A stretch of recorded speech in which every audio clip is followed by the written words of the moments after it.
ஓம் சைராம். ஜெய் சைராம். என் அன்பு குழந்தையே, உனக்கு ஒரு பொருள் கிடைக்காவிட்டால் இது ஏன் உனக்கு கிடைக்கவில்லை, எதற்காக கிடைக்கவில்லை என்று யோசித்துப்பார். உன் எதிர்காலத்தை ஒப்பிட்டு யோசித்துப்பார். உன் போல் இருந்தவர்களின் எதிர்காலம் இப்போது எப்படி இருக்கிறது என்பதை கேட்டு தெரிந்து கொண்டு யோசித்துப்பார். அப்போது காரணம் காரியமெல்லாம் உனக்கு புரியும். உன்னிடம் உள்ள பிரச்சனை, உனக்கு தைரியம் கிடையாது, வைராக்கியம் கிடையாது. இருந்திருந்தால் உன் லட்சியத்தை நீ அடைய முயற்சி செய்திருப்பாய். ஆனால் உன் தோல்வியை நினைத்து தாழ்வு மனப்பான்மை அடைந்து அதிலிருந்து தப்பிக்க பிரச்சனைகளை நீயே வளர்த்து கொண்டாய். நீ சொன்னதை நான் கேட்க வேண்டும் என்று அடம்பிடிக்கின்றாய். நான் சொல்வதை கொஞ்சம் நீ கேள். உன் எதிர்காலம் நன்றாக இருந்தால்தான் எனக்கு பெருமை. நீ வாழ்வாங்கு வாழ வேண்டும் என்பதுதானே என்னுடைய ஆசை, உன்னுடைய ஆசையும். நிச்சயம் நீ வாழ்வாங்கு வாழ வேண்டும். வாழ்வாய். என் மனம் உனக்கு புரிந்ததா இல்லையா? நியாயமான கோரிக்கைகளை நிறைவேற்றுவதானே நான் இருக்கின்றேன். 1000 பேர் 100 பேர் என எத்தனை பேர் உன்னை வீழ்த்த இருக்கட்டும், தாழ்த்த 1000 பேர் கூட இருக்கட்டும். ஆனால் உன்னை வாழ்த்த நான் ஒருவன் இருக்கின்றேன் என்பதை எப்போதும் நினைவில் வை. துன்பம் வரும்போது அதை நான் மறுக்கவில்லை. ஆனால் அந்த துன்பத்திலிருந்து தூக்கிவிட, கைப்பிடித்து அழைத்துச் செல்ல நான் வருவேன் என்பதை நீ மறக்கக்கூடாது. உன்னை கைப்பிடித்து பத்திரமாக அழைத்துச் செல்லவே நான் இருக்கின்றேன். எனக்கு வலிமையை கொடுக்கின்ற கடவுளின் மூலமாக அனைத்தையும் என்னால் செய்ய முடியும் என்கின்ற இந்த வாக்கியத்தை நீ 5 முறை கூறு. ஒவ்வொரு முறை நீங்கள் அதை கூறும் பொழுதும் நான் இதை நம்புகிறேன் என்ற சுய பிரகடனத்தோடு அதை நிறைவு செய். ஒவ்வொரு நாளும் 5 முறை இதை கூறிக்கொண்டே வா. இது மற்றற்ற ஆற்றலை உங்களுக்கு மனதில் கொடுக்கும். எப்பொழுதும் எந்த ஒரு மாற்றத்தையும் எதிர்க்கும் உங்களது ஆழ்மனம் இது போன்ற விஷயத்தை நம்பாதே என்று உங்களிடம் கூறக்கூடும். ஒரு விதத்தில் பார்த்தால் உங்களுடைய ஆழ்மனம் இந்த உலகத்தில் உள்ள மாபெரும் பொய்யர்களில் ஒன்று என்பதை நினைவில் கொள்ளுங்கள். உங்கள் திறன் பற்றிய உங்கள் செய்த தவறுகளில் அது உங்களுக்கு உடந்தையாக இருந்து அந்த தவறுகளை உங்களிடமே திருப்பி அனுப்புகிறது. எனவே உங்கள் ஆழ்மனதை பார்த்து, இதோ பார், நான் அதை நம்புகிறேன், நான் அதில் நம்பிக்கை கொள்வதை வலியுறுத்துகிறேன் என்று கூறுங்கள். நீங்கள் உங்கள் ஆழ்மனதிடம் அத்தகைய நேர்மறைத்தன்மையுடன் பேசினால் காலப்போக்கில் அது தன்னைத்தானே மாற்றிக்கொண்டு அதை ஏற்றுக்கொண்டு விடும். ஏனெனில் நீங்கள் இப்போது நேர்மறையான எண்ணங்களை அதனிடம் அனுப்பி கொண்டிருக்கிறீர்கள். வேறு வார்த்தைகளில் கூறுவதனால் கடைசியில் உங்கள் ஆழ்மனதில் உண்மையை கூறிக்கொண்டிருக்கிறீர்கள். சில காலத்திற்கு பிறகு அந்த உண்மையை உங்கள் ஆழ்மனம் உங்களிடமே திருப்பி அனுப்ப துவங்கும். கடவுளின் உதவியுடன் உங்களால் வெல்ல முடியாத தடை எதுவுமே கிடையாது என்பதுதான் அந்த உண்மை. நிச்சயம் நீ ஜெயிப்பாய். நம்பிக்கையோடு இரு. வெற்றி வரும். உனக்கு தயக்கமே இன்றி ஒவ்வொரு அடியும் நீ எடுத்து வை. இதற்கு முன்பு வெற்றி பெறுவதற்கு என்னெல்லாம் உனக்கு தடையாக இருந்துச்சோ தென்பட்ட அனைத்திற்குமே உனக்கு விடையாக நான் உனக்கு ஆலோசனைகள் தரப்போகிறேன். நிச்சயம் உனக்கு ஆலோசனைகள் கிடைக்கும்.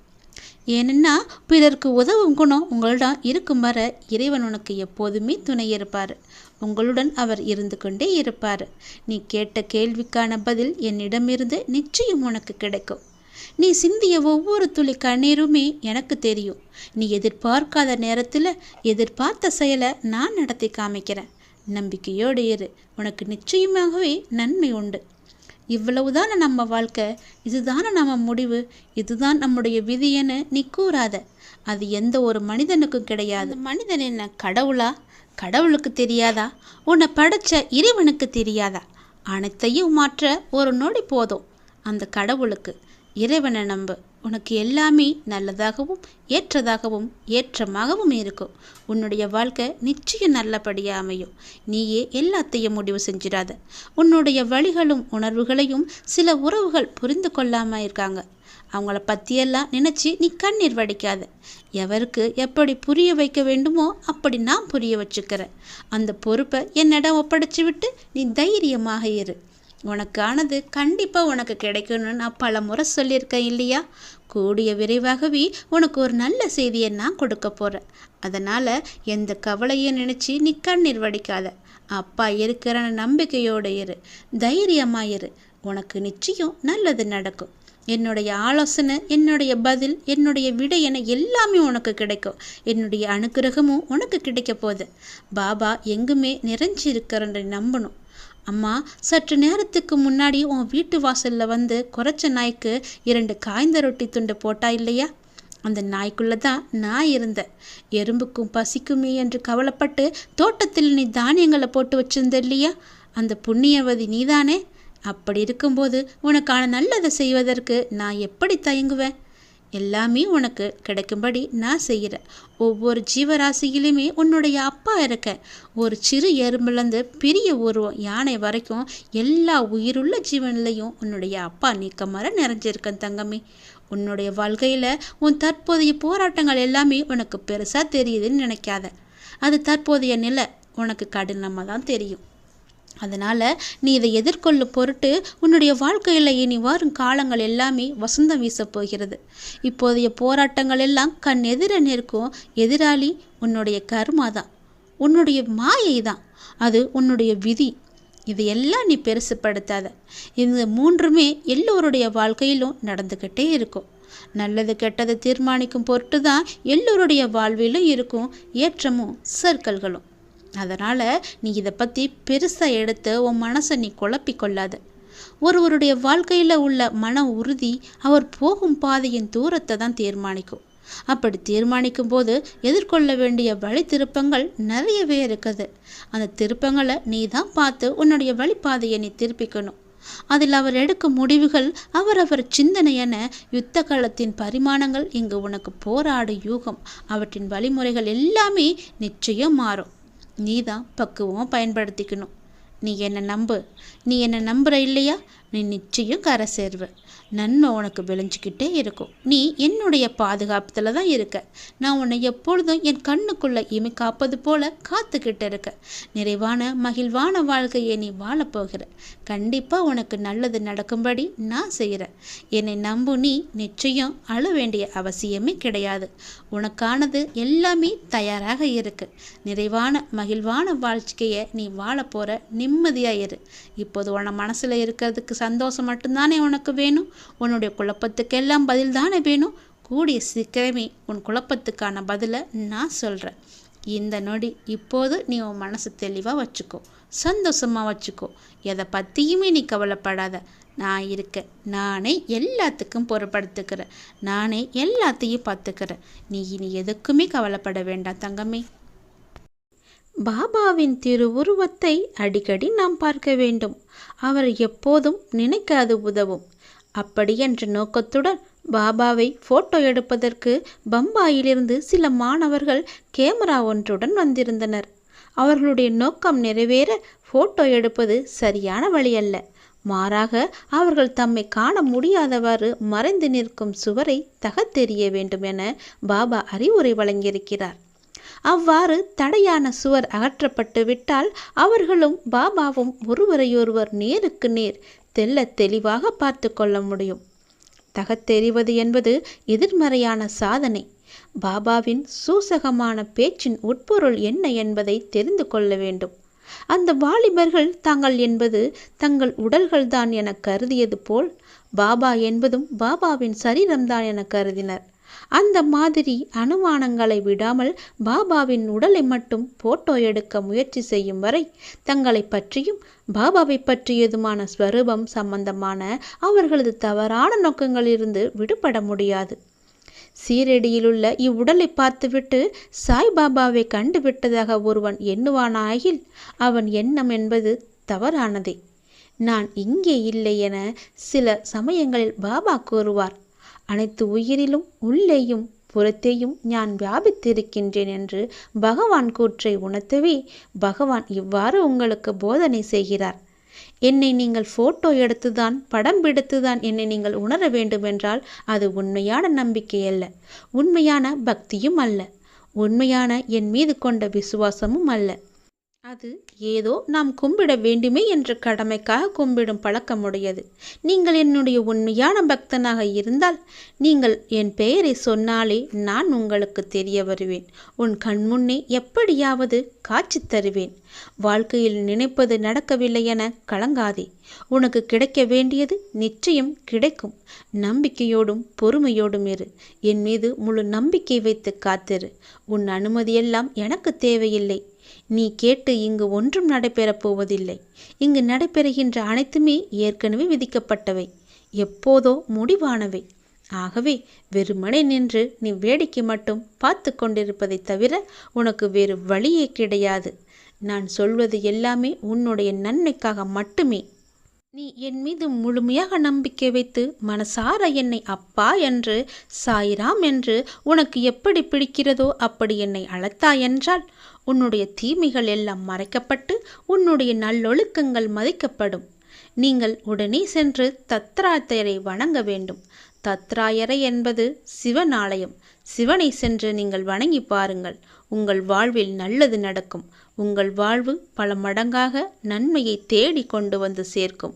உங்களிடம் உங்கள் வாழ்வு இனிமையாகவே மாறுங்கள். தத்ராயரை வணங்க வேண்டும். உடனடியாக சென்று பாருங்கள். எங்கு வேண்டுமானாலும் எல்லா ஊர்களிலும் இருப்பார்.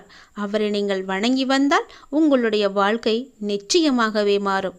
என் வாக்கு நிச்சயம் பழிக்கும். முழுமையான நம்பிக்கை வைத்து அவரை சென்று பார்த்து விட்டு வா. உன் வாழ்க்கை மாறப்போவதை நீயே பார். பாபாவுக்கு பிடிக்காத விஷயங்கள் என்று 7 விஷயங்கள் இருக்கின்றன.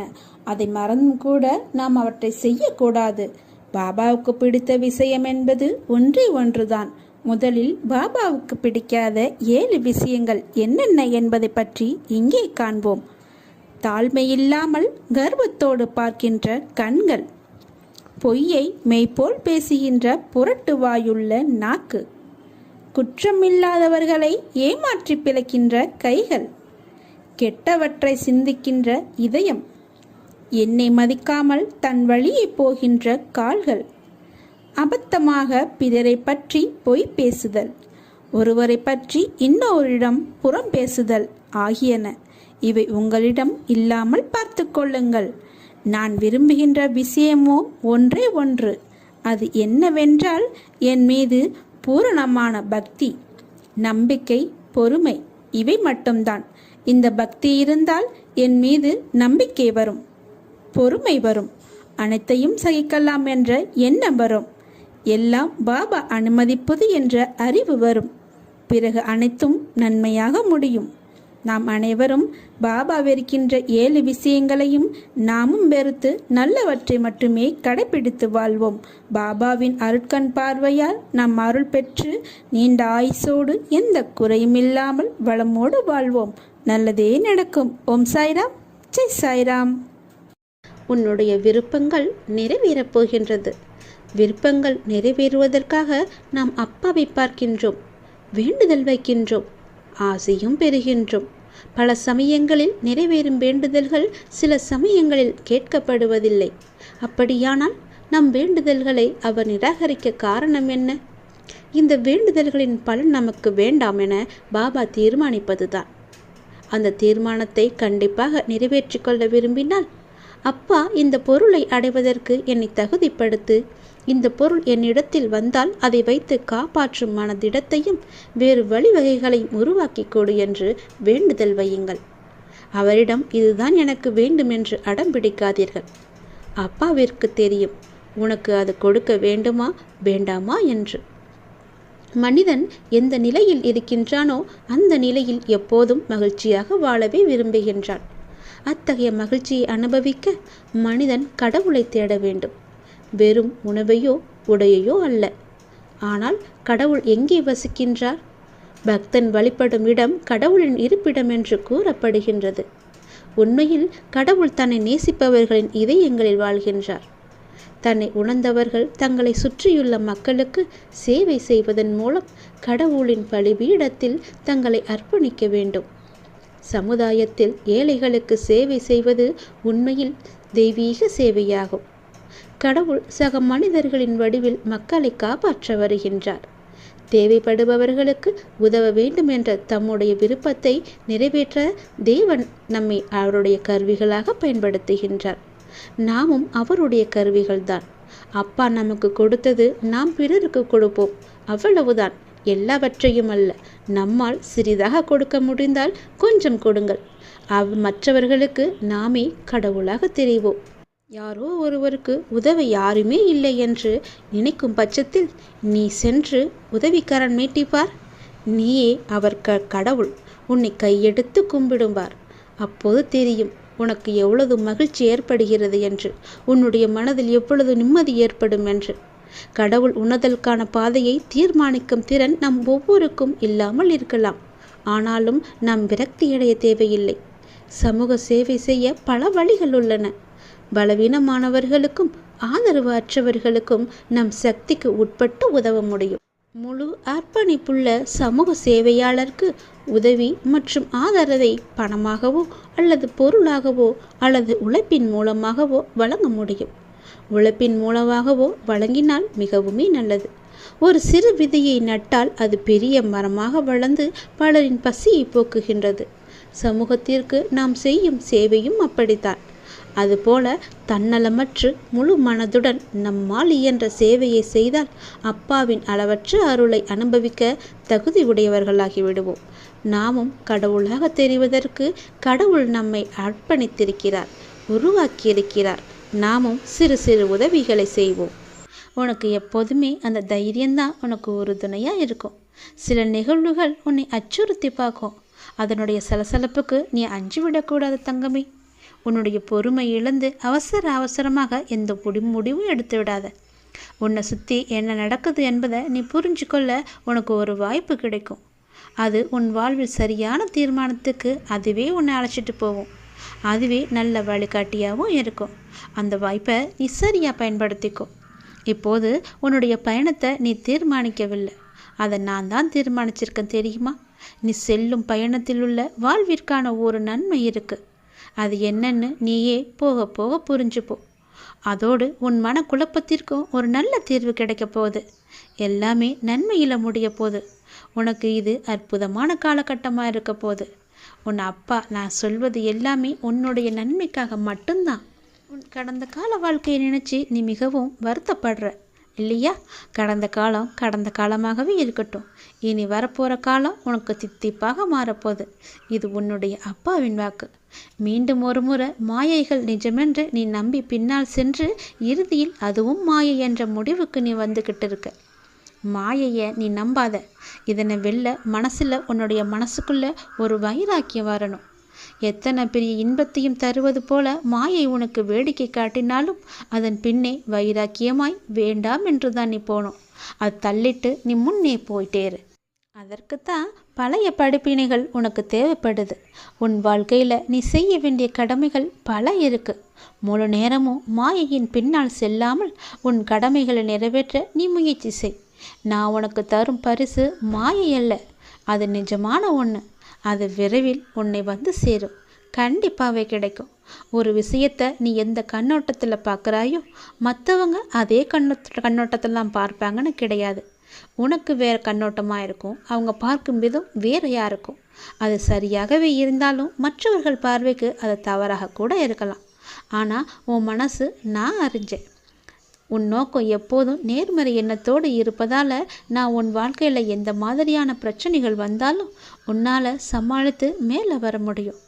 எப்போதும் போல் நீ மற்றவர்கள் என்ன நினைப்பாங்கன்னு சிந்திக்காம உன் பணிகளை நீ சிறப்போடு செஞ்சுட்டு வா. உன் பொருளாதாரம் மேம்படக்கூடிய காலகட்டம் இது. பண வரவு உண்டாக போகும். உன்னுடைய சிக்கல்கள் எல்லாமே தீரும். நடப்பது எல்லாமே உனக்கு சாதகமாகவே இருக்கும். உன்னுடைய பயணம் நிச்சயமாகவே மகிழ்ச்சி அளிக்க போகுது. இனி நீ எப்போதும் சந்தோஷமாகவே இருக்க போகிற. நீ என்னிடம் கண்ணீர் வடித்து கேட்டதை நான் உனக்கு நிறைவேற்றி தரப்போகிறேன். நீ எனக்கு வாக்கு கொடுத்ததை நிறைவேற்ற தயாராக இரு. நீ என்ன வாக்கு கொடுத்தா என்பது உனக்கு ஞாபகம் இருக்கிறதா? உன்னுடைய வேண்டுதல் நிறைவேறியதும் நீ எனக்காக செய்வேன் என்று ஒரு வாக்குறுதி எனக்கு கொடுத்திருக்க. அதுவும் தீபமேற்றி, என் முன்னால் தீபமேற்றி எனக்கு நீ வாக்கு கொடுத்திருக்க. அந்த வாக்குறுதியை எதுன்னு ஞாபகப்படுத்தி அதை நீ செஞ்சிட்டு வா. கண்டிப்பாகவே உன்னுடைய வேண்டுதல் நிறைவேறும். நீ கொடுத்த வாக்குறுதியை நிறைவேற்று. நான் உனக்கு செய்ய வேண்டியதை கண்டிப்பாக செய்கிறேன், இல்லைன்னு சொல்லாமல் செய்வேன். முதல்ல உன்னுடைய வாக்குறுதி எது என்பதை நீயே தீர்மானம் செய்து ஒரு நல்ல முடிவுக்கு வா, எப்போது செய்ய போகிறேன்னு. சீரடி ஸ்ரீ சாயப்பாவிடம் பக்தர்கள் எப்படி ஈர்க்கப்பட்டார்கள் என்பதை நாம் நினைவு கூற வேண்டும். ஹேமத்மந்த் பாபாவின் முதல் வருகையை விவரிக்கும் போது, சீரடிக்கு செல்ல என்னை ஊக்குவித்த அனைவருக்கும் நான் மிகவுமே கடமைப்பட்டிருக்கின்றேன். நான் அவர்களை எனது விசுவாசமான நண்பர்களாக கருதுகின்றேன். அவர்களுக்கு நான் முழுமையாகவே கடமைப்பட்டிருக்கிறேன். என் இதயத்தில் நான் அவர்களுக்கு முன்னால் வணங்குகிறேன். மேலும் சுவையான உணவை மற்றவருடன் பகிர்ந்து கொள்ளாமல் நம்மால் மட்டும் ருசிக்க முடியுமா? மற்றவருடன் பகிர்ந்து கொள்வதில் நமக்கு மகிழ்ச்சி கிடைக்கும் அல்லவா? எனவே நாம் சாயப்பாவின் கதைகளை மற்றவர்களிடையே பரப்புகிறேன். அது எனக்கு மிகுந்த மகிழ்ச்சியை அளிக்கிறது என்று அவர் மேலும் கூறிக்கொண்டே இருந்தார். எனவே சாயப்பாவின் காதல் நிறைந்த அற்புத கதைகளின் அமிர்தத்தை நாம் யாரை கண்டாலும் அவர்களுக்கு பரப்ப வேண்டும். அப்பாவை பற்றி பேசும் வாய்ப்பு வரும்போதெல்லாம் பெருமை, அந்தஸ்து, செல்வம், கல்வி, ஜாதி போன்ற உணர்வுகளை எல்லாம் ஒதுக்கி வைத்துவிட்டு நாம் சீரடி சாய்பாபாவின் பாத தூசிகள் என்ற உணர்வோடு அவருடைய மகிமையை பரப்ப வேண்டும். இத்தகைய பழக்கம் சாயப்பாவின் புகழை தனது பிரபலமான பாடல்கள், கதை கூறுவதன் மூலம் பரப்பியதற்காக தாஸ்கனுவிற்கு கிடைத்த நல்ல பெயரின் ஒரு பகுதியை பகிர்ந்து கொள்ள செய்யலாம். எப்படியென்றால், நாம் அப்பாவை தரிசித்த நாள் முதல் நமக்கு கிடைத்த அனுபவங்களையும் மகிமைகளையும் அற்புதங்களையும் எல்லாவற்றிற்குமே சொல்ல வேண்டும். நிமிஷத்திற்கு ஒரு முறை அப்பா என்று அவரின் நாமங்களை சொல்லிக்கொண்டே இருக்க வேண்டும். பார்ப்பவர்களிடெல்லாம் நாம் அப்பாவை பற்றிய புகழை மட்டுமே பாடிக்கொண்டிருக்க வேண்டும். நீ பார்க்கும் பார்வையில்தான் அப்பாவினுடைய சக்தி இருக்கிறது. அவரை நீ கல்லாக பார்த்தால் ஒரு கல்லாக தெரிவார். அவரை நீ முழுமையாக மனிதனாக பார்த்தால் அவர் உனக்கு சரிசமமான மனிதராக தெரிவார். நீ அவரை குருவாக பார்த்தால் உனக்கு ஒரு நல்ல குரு. நீ அவரை தெய்வமாக பார்த்தால் நீ கேட்டதை எல்லாம் தரும் ஒரு நல்ல தெய்வமாக, உனக்கு சக்தி கொடுக்கும் தெய்வமாக, உனக்கு பக்க பலமாக, உனக்கு துணையாக இருக்கும் தெய்வமாக அவர் எப்போதுமே இருப்பார். உனக்கு ஆசிகள் வழங்கும் தெய்வமாகவே அவர் உன் கண்ணுக்கு தெரிவார். இருட்டில் திசைகளை அறிய முடியாத பிரம்மை சூரியன் உதித்தவுடன் நீங்குவது போல இல்லாத ஒன்றான நான் என்ற அகங்காரத்தையும் எனது என்ற மமகாரத்தையும் உள்ள ஒன்றேயான பிரம்மஸ்வரூப அனுபவத்தில் தனக்கு தானே உதிக்கும் ஞானம் அழிந்துவிடும். வண்டினால் கொட்டப்பட்ட புழு வண்டாகவே ஆவது போல உனது உண்மை நிலையில் நீ இருப்பாய். சாதாரணமாக ஒருவன் காண்பது என்றால் அங்கு காண்பவன் காணப்படுவது காட்சி என்ற முப்படிகள் வருகின்றன அல்லவா? நீ என்னத்தை பார்த்து கொண்டிருக்கின்றாய்? ஒரு பளிங்கு சிலையாகவா, ஒரு குருவாகவா, ஒரு மனிதனாகவா, ஒரு தெய்வமாகவா நீ அவரை பார்க்கின்றாய்? எப்படி பார்க்கின்றாயோ அப்படியே உனக்கு அந்த காட்சி தோன்றும். ஒரு யோகியானவன் எல்லாம் ஒன்றே என்று காண்பது அவனது ஞானக்கண்ணின் காட்சி. ஒரு யோகிக்கு அந்த சாதாரண ஊனக்கண் காட்சி கிடையாதா என்று கேட்டால் உண்டு என்றுதான் சொல்ல வேண்டும். ஆனால் அப்படி அவன் பார்க்கும்போது பார்க்கப்படும் பொருளும் ஆன்மாகவே அவனுக்கு தெரியும். அதுபோல நீ பார்ப்பது அவருடைய பார்வையை மட்டுமல்ல, அவருடைய உனக்கும் அவருக்கும் உண்டான ஒரு உறவை நீ எப்படி ஏற்படுத்தி கொள்ளப் போகின்றாய் என்ற உன்னுடைய பார்வையிலேயே இருக்கிறது. நீ ஒரு உற்ற தோழனாக பார், ஒரு நல்ல குருவாக பார். உற்ற தோழனாக இருந்தால் ஆபத்து காலத்தில் உனக்கு வந்து உதவுவார். ஒரு குருவாக இருந்தால் வேண்டிய போதெல்லாம் உனக்கு ஆலோசனை கூறுவார். தெய்வமாக கருதினால் எல்லா நிலையிலும் உனக்கு துணையாக இருப்பார். நீ எப்பொழுதெல்லாம் கஷ்டம் என்ற நிலை வருகிறது என்று நினைத்தாலே அவர் உன் அருகில் வந்து நிற்கும் தெய்வமாக அவர் உனக்கு காட்சி தருவார். அப்பாவின் ஆசியும் முழுவதுமாக நமக்கு கிடைக்க வேண்டுமென்றால் அவரை நீ முழுமையாக ஏற்றுக்கொள்ள வேண்டும். அப்பாவின் பாதங்களில் தஞ்சமடைந்து விட்டால் உன்னுடைய பொறுப்புகள், கடமைகள், உணர்வுகள் என எல்லாவற்றையுமே அவரே எடுத்துக்கொண்டு உனக்கு நிம்மதியான வாழ்க்கையை அருளுவார். நீ அவரை எந்த கோணத்தில் பார்க்க வேண்டும் என்று ஆசைப்படுகிறாயோ அப்படியே பார்க்க ஆசைப்பட்டு அதன்படியே நீ வாழ்ந்து கொள். நீ எந்த ரூபமாக பார்த்தாலும் அவருடைய ஆசியும் அருளும் உனக்கு எப்போதுமே இருந்திருக்கும், உனக்கு நிலைத்து இருக்கும். அவர் உனக்கு வேண்டியதை எல்லாவற்றையுமே செய்ய உனக்கு எல்லாமாக காட்சி தருவார். உன்னுடைய தூய்மையான பக்தியினால் நீ எல்லாவற்றையுமே பெற்று சந்தோஷமாகவே வாழ்வாய். நீ நினைத்த விஷயங்கள் எல்லாமே சீக்கிரமாகவே உனக்கு கிடைக்கும். நீ சந்தோஷமாகவே இரு. தினசரி 5 நிமிடம் மற்றவர்களுக்காக பிரார்த்தனை செய்யும் பொழுது நம்முடைய எண்ணங்கள் நேர்மறையில் செயல்பட்டு நல்ல மாற்றங்களை நமக்குள்ளே கொண்டு வருகிறது. நாம் நம்முடைய தேவைகளுக்காக எந்த வேண்டுதலும் இல்லாமல் அடுத்தவர்களுக்கு பிரார்த்தனையில் ஈடுபடும் பொழுது நம்முடைய தேவைகள் தானாகவே நிறைவேறிடும். யாராவது உன் கண் முன்னே கஷ்டப்பட்டு கொண்டிருந்தால் அவர்களுக்காக ஒரு 2 நிமிடமாவது அவர்களுக்காக வேண்டிக்கொள். அவர்களுடைய பெயரை என்னிடம் சொல்லிக்கொள். அது போதும். உன்னுடைய வேண்டுதல் தானாகவே நிறைவேறும். காலப்போக்கில் நமக்கு தேவை என்பதே இல்லாமல் நம்முடைய மனம் எப்பொழுதும் ஆழமான அமைதியில் அபரிமிதமான ஆசிகளுடனும் எப்பொழுதும் நிறைவாகவே இருக்கும். இப்படிப்பட்ட பிரார்த்தனையில் ஈடுபட எல்லோருக்குமே வாய்ப்பு அமைவதில்லை. ஆனால் நமக்கு இந்த வாய்ப்பு கொடுக்கப்பட்டிருக்கிறது. அதை நீ முழுமையாகவே பயன்படுத்திக்கொள். இப்படிப்பட்ட பிரார்த்தனையில் ஈடுபட எல்லோருக்குமே வாய்ப்பை நாம் தரமாட்டேன். உனக்கு இந்த வாய்ப்பை நான் கொடுத்திருக்கிறேன். அதனால் இதை நீ பயன்படுத்திக்கொள். எல்லோருக்குமே நன்மையை மட்டுமே செய். நம்மையும் நம்மை சுற்றி உள்ளவர்களையும் உயர்த்த நமக்கான வாய்ப்பு இது என்று எண்ணிக்கொள். இந்த வாய்ப்பை நீ தவறாமல் பயன்படுத்தி நாம் உயர்ந்து நம்மை சார்ந்தவர்களையும் உயர்த்துவோம் என்று எண்ணத்தோடு செயல்பட்டு பார். உனக்கு வேண்டியது எல்லாமே தானாகவே வரும். எந்த தடங்களும் இல்லாமல் உன் கைகளில் வந்து சேரும். உளமாற உன்னுடைய மனதார பிரார்த்தனையில் ஈடுபடும் பொழுது நமது தீய கர்மாக்கள் எல்லாமே குறைந்துவிடும். அபரிமிதமான ஆசீர்வாதங்கள், எல்லா தெய்வங்களின் ஆசீர்வாதங்களும் உனக்கு தானாகவே வந்துவிடும். எப்பொழுதும் நேர்மறையான எண்ணங்களால் உன் மனதை நீ நிரப்பி வைத்துக்கொள். உன் வீட்டையும் நேர்மறையாகவே மாற்றி வைத்துவிடு. நீ பேசுவதும் நேர்மறையாகவே இருக்கட்டும். நீ முழுவதுமாகவே நேர்மறையாகவே மாறிவிடு. எதிர்மறை உனக்குள்ளே வராதபடி செய்து கொள். நேர்மறை இருந்தால் அந்த வீட்டில், அந்த இடத்தில் எதிர்மறைக்கு வேலையே இருக்காது. அடுத்தவர்களுக்கான இந்த 5 நிமிடம் நமக்கான மிக பெரிய ஆசீர்வாதம் என்பதை நீ தெரிந்து கொள். உணர்ந்து பயன்படுத்தி கொள்வதற்காக நான் உனக்கு இப்பொழுதே மனமார்ந்த நன்றிகளை நான் கூறிக்கொள்கிறேன். மற்றவர்களுக்காக நீ வேண்டுவதற்காக என்னுடைய நன்றி இது. ஏற்றுக்கொள். உங்கள் சிரமங்கள் அனைத்துமே விரைவிலேயே தீர்க்கப்படும். நிச்சயமாகவே தானாகவே எல்லாமே சரியாகும்.